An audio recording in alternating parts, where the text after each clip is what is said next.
మొగుడు డ్యూటీకి వెళ్ళిపోయినాక, పిల్లలు స్కూల్కి వెళ్ళిపోయినాక ఇన్నాళ్ళు ఏం చేసేవాళ్ళం అంటే, వాళ్ళు ఈడిసే బట్టలు ఉతుక్కోవడము, గిన్నెలు కడుక్కోవడము, ఇల్లు నీట్గా పెట్టుకోవడము, మళ్ళీ సాయంత్రం పిల్లలు వచ్చేసరికి స్నాక్స్ ఏం చేయాలా అని చూసేవాళ్ళం. ఇప్పుడు అది లేదు.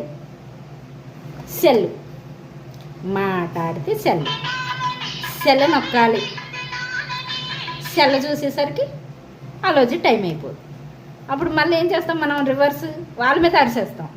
ఎక్కడ మన మీద తిడతారా, ఏం చేసావా అని మొగుడు అడుగుతాడని మళ్ళీ తిరిగి వాళ్ళ మీద రివర్స్ అయిపోతాం.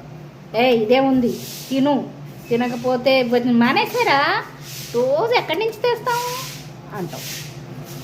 మనకి సెల్ ఉంటే చాలు. టైం అయిందా లేదా, బట్టలు ఉతకాలా, వాషింగ్ మిషన్ వేసినామంటే అయిపోయింది. ఈ రోజుల్లో ఇల్లు నీట్గా పెట్టుకోవాలా, లేదు సెల్ల తీసామా, వీడియోలు చూసామా, సొల్లు కవర్లు మాట్లాడామా, ఇది ఉంటే చాలు. ఈ రోజుల్లో ఆడోళ్ళు అంతే, మగాళ్ళు అంతే, చిన్నపిల్లలు అంతే, పెద్దోళ్ళు అంతే, అందరూ అంతే. అసలు తోవ చూసి నడట్లేదు తెలుసా, సెల్ల చూసి నడుస్తున్నారు. ఇలా ఇలా ఇలా అనుకుంటూ.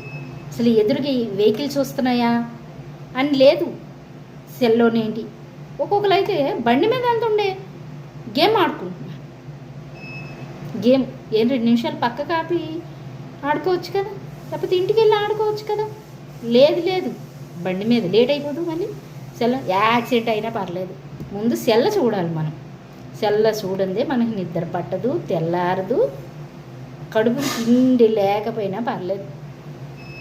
పిల్లల్ని రోజు రాత్రంతా సెల్ల చూస్తూ సెల్లొత్తుతూ, పిల్లలు స్కూల్కి ఇవేళ ఏం వెళ్తాం లేరా, రేపు వెళ్తూ కానీ అంటాం.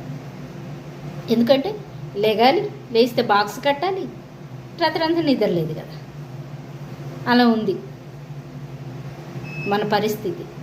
అసలు ఈ సెల్ ఎప్పుడు పోతుందో, మనం ఎప్పుడు బాగుపడతామో ఏం అర్థం కాకుండా పోతుంది.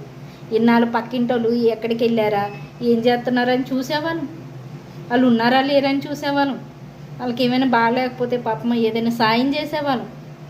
ఇప్పుడేం లేదు, సెల్ల చూస్తే జాన ఇంకా పక్కింటోళ్ళు ఏమైపోయినా పర్లేదు, ఎవరేమైపోయినా పర్లేదు, బయట ఏం జరుగుతుందో కూడా మనకు అనవసరం అయిపోయింది. సెల్లు ఇదే పరిస్థితి. ఒక అక్కొద్దు, ఒక సెల్లు వద్దు, ఎవరొద్దు, సెల్లు మనకి సెల్లు ఉంటే చాలు అంతే. సెల్ల లేనిదే లేదు.